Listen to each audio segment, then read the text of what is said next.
Depuis 9 heures ce matin, la Cour entend les réquisitions des deux avocats généraux qui portent la voix de l'accusation. L'audience est d'ailleurs toujours en cours. C'est Benjamin Chambre qui a pris la parole ce matin dans un silence solennel.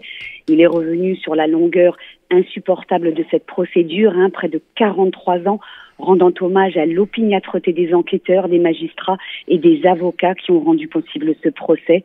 Celui du premier attentat antisémite de l'après-guerre, prélude d'une longue série d'attaques terroristes qui ont frappé la France et la communauté juive. Et il rappelle que les attentats antisémites commis en Europe dans les années 70 et 80 sont tous le fait de factions terroristes palestiniennes.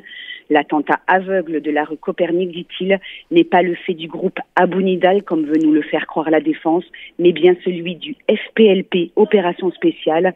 Dire que le FPLP n'a jamais commis d'acte antisémite est une réécriture de l'histoire. Au passage, le magistrat revient sur les allégations de la défense. Israël aurait eu intérêt à faire accuser le FPLP et donc Hassan Diab.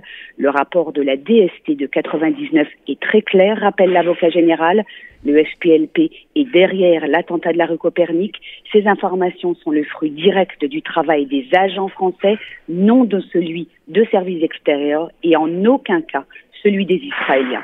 Alors le réquisitoire n'est pas terminé. Quels sont les autres éléments qui ont été mis en avant par le premier avocat général ? Ce procès de la rue Copernic est un signal fort envoyé à la société et à ceux qui veulent la terroriser, a rappelé Benjamin Chambre.